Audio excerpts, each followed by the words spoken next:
La vie de Marie Pouspin, en route vers la canonisation. Version en langue française.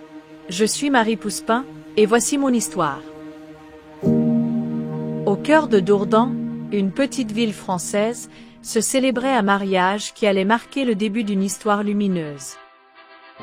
Claude Pouspin, maître tisserand, et Julienne Fourier, femme de foi profonde et de tendresse, unirent leur vie lors d'une cérémonie simple, mais pleine d'espérance. Ils n'étaient ni nobles ni riches, mais partageaient quelque chose de plus précieux, l'engagement envers le travail honnête, la dévotion chrétienne et le désir de fonder une famille guidée par des valeurs solides. Ce foyer, tissé de fils d'amour et de responsabilité, serait le premier atelier où se forgerait l'âme généreuse de Marie. La naissance de Marie Pouspin. Nous étions en l'an 1653, et dans le foyer de Claude Pouspin et Julienne Fourier, on entendit le premier cri d'une enfant qui allait changer le cours de nombreuses vies. Marie naquit à Dourdan, en France, dans une famille simple mais profondément chrétienne. Dès son berceau, entourée de fils et de quenouilles, Marie respirait l'atmosphère de travail, de prière et de service.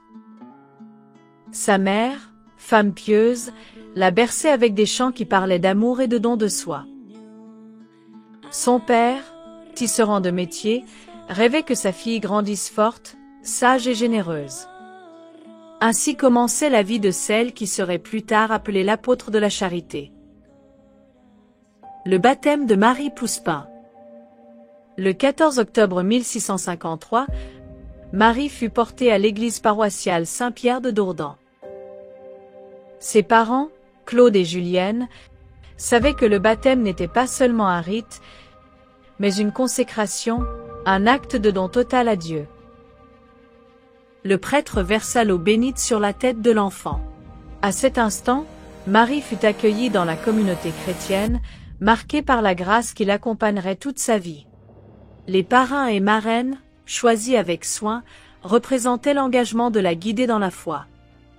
Et bien qu'elle ne fût qu'une enfant dans les bras, le ciel tissait déjà en silence le destin d'une femme qui serait une lumière pour les pauvres. La première communion de Marie Pouspin. Dans la pénombre recueillie de l'église Saint-Pierre, Marie s'approcha de l'autel le cœur plein d'émotion. Vêtue de simplicité, mais avec une lumière intérieure qui la faisait rayonner, elle reçut pour la première fois le corps du Christ.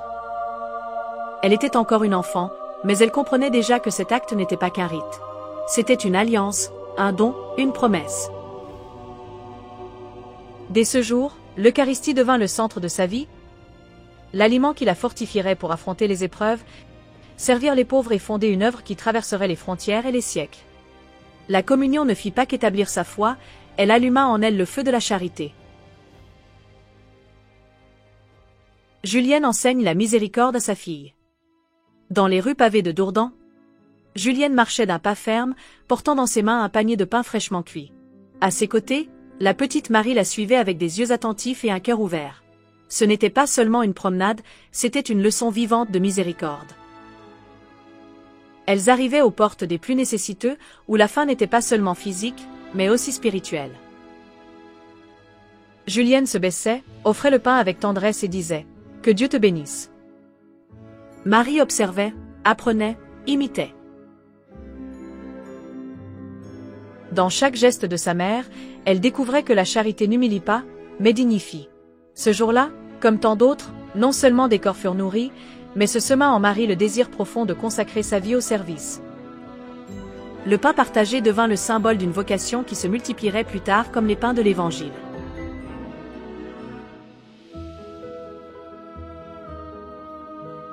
Julienne et Marie, semant la miséricorde. Julienne Fourier, mère de Marie Pouspin, ne fut pas seulement une femme de foi, mais une véritable maîtresse de l'amour chrétien. Depuis que Marie était petite, Julienne la prenait par la main et l'emmenait à l'église Saint-Pierre, non seulement pour prier, mais pour apprendre à regarder avec compassion.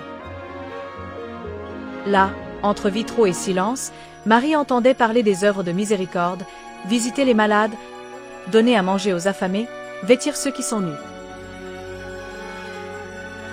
Sa mère ne lui enseignait pas cela par des mots, mais par des gestes, partageant le pain avec les pauvres, prenant soin des personnes âgées, consolant ceux qui souffraient. Marie absorbait chaque acte comme une graine qui fleurirait plus tard dans sa propre vie. L'Église n'était pas seulement un lieu de culte, mais une école de charité. Et Julienne, avec une douceur ferme, lui montrait que la foi sans les œuvres est comme une lampe sans lumière. Ainsi, dans les premières années de son enfance, Marie commença à comprendre que servir les autres était servir Dieu. Une famille nombreuse, une perte profonde. Au fil des ans, le foyer de Claude et Julienne se remplit de voix d'enfants, de rires et d'espérance. Ils furent parents de 4 filles et 3 garçons, une famille nombreuse qui reflétait l'amour et la foi qui les unissaient. Mais la vie au XVIIe siècle était dure et la fragilité de l'enfance se faisait sentir. Un à un, les frères et sœurs de Marie partirent, victimes de maladies et de conditions qui seraient traitables aujourd'hui. Seuls Marie et son frère Claude réussirent à survivre. Marie, encore jeune, apprit à regarder la douleur avec des yeux de foi. Elle ne s'enferma pas dans la tristesse, mais la transforma en compassion. La perte de ses frères et sœurs n'éteignit pas sa lumière. Au contraire, elle la rendit plus forte, plus décidée à vivre pour ceux qui n'avaient pas eu la chance. Dans ce creuset de souffrance et d'amour se forgea le cœur d'une femme qui plus tard embrasserait tous les pauvres comme s'ils étaient ses propres frères. Dans le foyer des Pouspins, l'arrivée de Claude fut accueillie avec tendresse. Marie, encore jeune, le regardait avec des yeux de sœur aînée, sentant très tôt l'appel à le soigner, le protéger et le guider. Lorsque leurs parents décédèrent, elle n'hésita pas à assumer le rôle de chef de famille, devenant mère, sœur et enseignante pour Claude. Claude fut l'un des premiers destinataires de sa charité silencieuse, de ce don de soi qui s'étendrait ensuite au monde entier. Le père de Marie et la fabrique de bas de soie. Claude Pouspin, père de Marie, était un homme travailleur et habile dans l'art du tissage de bas de soie, un métier délicat qui exigeait patience, précision et dévouement. Marie l'observait avec admiration. Elle apprenait de sa constance, de son silence laborieux, de sa manière de transformer la matière en bas. La fabrique n'était pas seulement un lieu de production, mais un espace où l'on cultivait des valeurs, responsabilité, honnêteté et service. Grâce à ce travail, Claude put subvenir aux besoins de sa famille, éduquer ses enfants et semer en Marie l'amour du travail bien fait. Plus tard, elle prendrait elle-même les rênes de l'entreprise, non seulement pour la soutenir, mais pour en faire une source d'aide pour les plus nécessiteux. Maladie et mort de Julienne, mère de Marie. Julienne, la mère forte et pieuse, tomba malade. Son corps s'affaiblissait, mais son esprit restait ferme, confiant en la volonté de Dieu.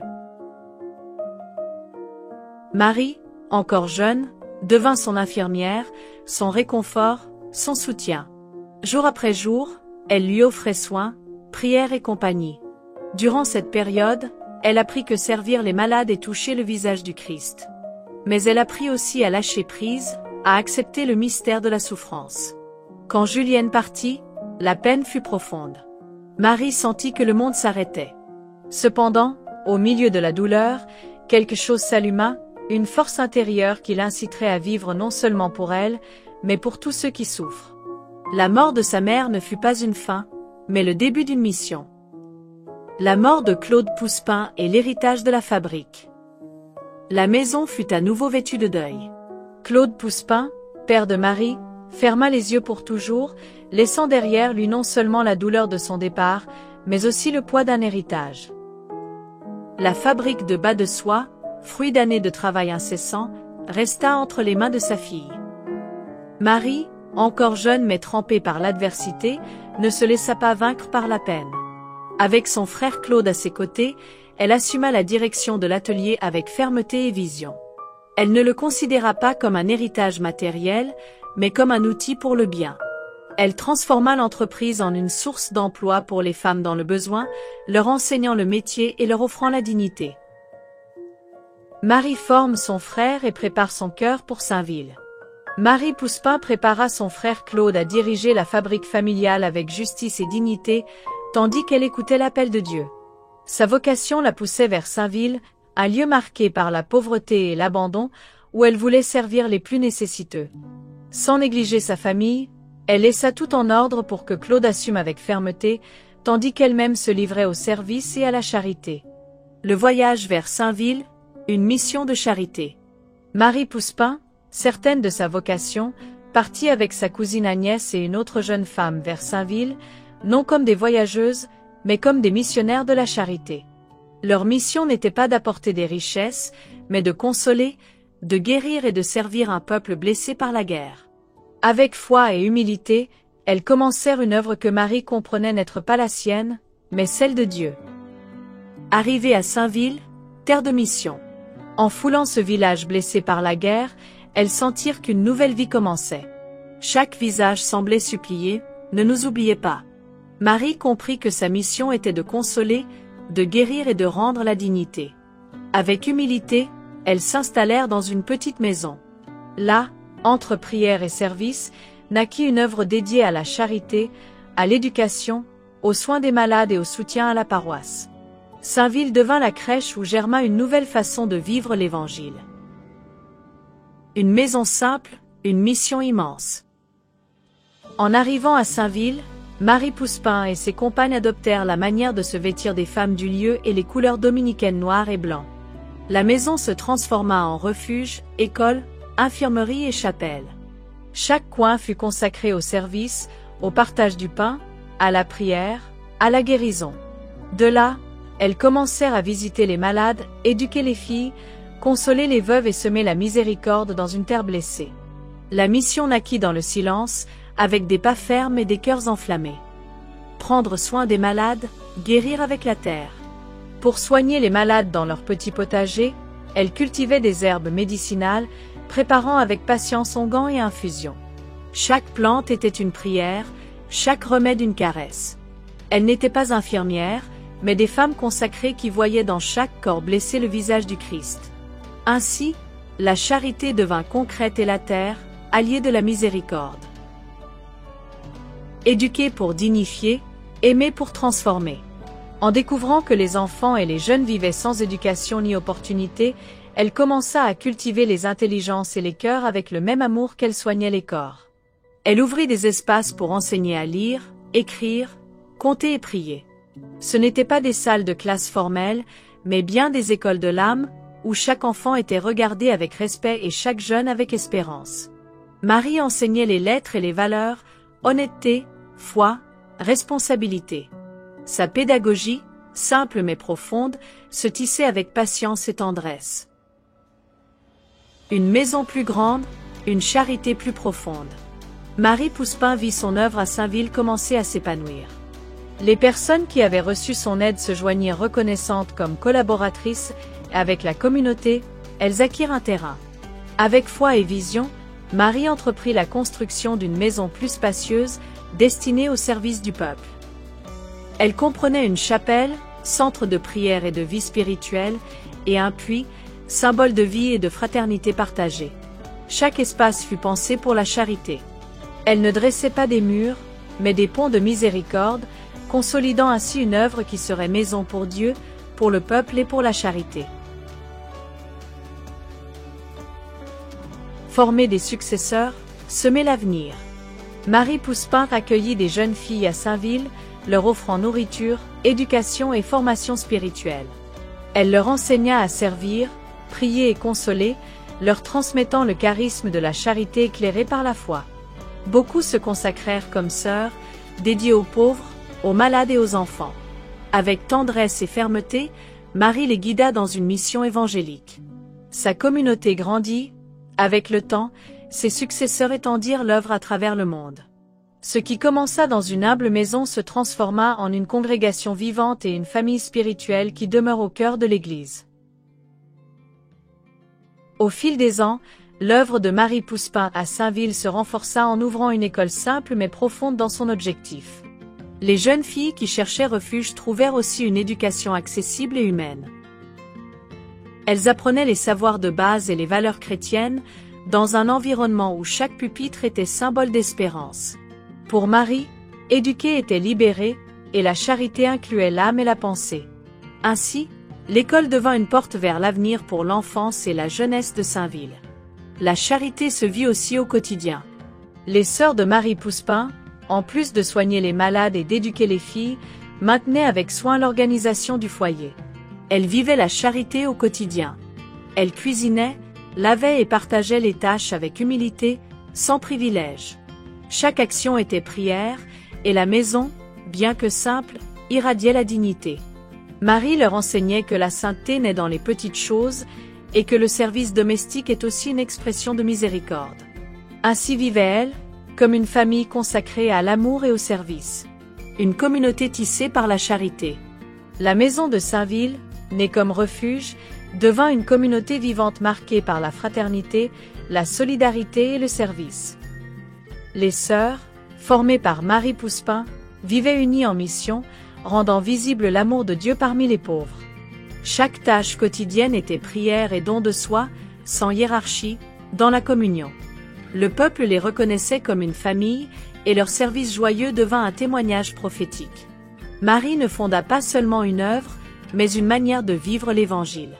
Charité incarnée en communauté, formée pour servir, prier pour annoncer.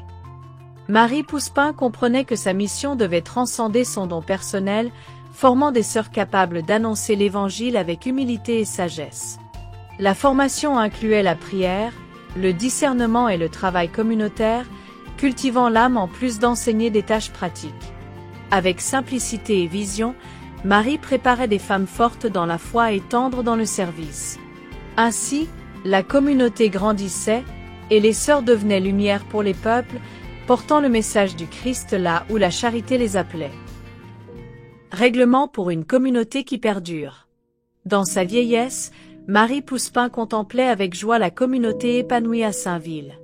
Avec sagesse et fermeté, elle rédigea des règlements de vie pour ses sœurs, non comme des normes rigides, mais comme des principes évangéliques qui orientaient la prière, le service et la fraternité. Chaque mot reflétait son expérience et son désir de préserver le charisme. En eux, elle laissa son âme, humilité, simplicité, don de soi et unité. Ainsi, son héritage vit non seulement dans les œuvres, mais dans les paroles, qui continuent de guider les sœurs de la charité dominicaine de la présentation. Marie Pouspin présente ses règlements au ministre Colbert. Avec foi et vision, Marie Pouspin présenta les règlements de sa communauté au ministre Colbert, cherchant une reconnaissance officielle pour assurer la continuité de sa mission. Ce fut un geste courageux et humble. Un texte évangélique qui exprimait le désir de servir les pauvres, d'éduquer, de soigner et de vivre en fraternité. Elle ne demandait pas de privilèges, mais la liberté d'aimer. Cet acte marqua un pas décisif. La communauté commença à être reconnue pour sa structure, son œuvre et sa fidélité à l'Évangile. Marie présente ses règlements à l'évêque. En voyant sa communauté grandir, Marie Pouspin chercha l'approbation de l'évêque pour assurer la communion avec l'Église. Elle présenta les règlements de vie, exprimant son désir de vivre dans la foi, l'obéissance et la fidélité à l'Évangile. L'évêque reconnut dans sa proposition une œuvre de Dieu, vie fraternelle, service, prière et formation. Ému par son humilité, il la confirma comme fondatrice guidée par l'Esprit. Ainsi, la communauté reçut un soutien ecclésial et se renforça pour étendre sa mission au-delà de Saint-Ville. Inspirées par Saint Dominique de Guzman, les sœurs de la charité dominicaine de la présentation vivent une foi qui unit contemplation et action, prière et service, étude et prédication. Marie embrassa ce charisme avec profondeur, elle enseigna à chercher la vérité dans la parole, à prier en communauté, à servir avec joie et à annoncer l'Évangile par des œuvres plus que par des mots. Les sœurs apprirent à discerner dans la prière, à se former avec rigueur et à vivre en fraternité, comme les premiers prédicateurs de Saint Dominique. Dans chaque geste de charité, cours donné ou visite aux malades, on respirait lumière, vérité et miséricorde. Ainsi, la communauté grandit en nombre et en profondeur spirituelle. Jusqu'à aujourd'hui, la spiritualité dominicaine reste source, chemin et horizon pour les sœurs de la charité dominicaine de la présentation.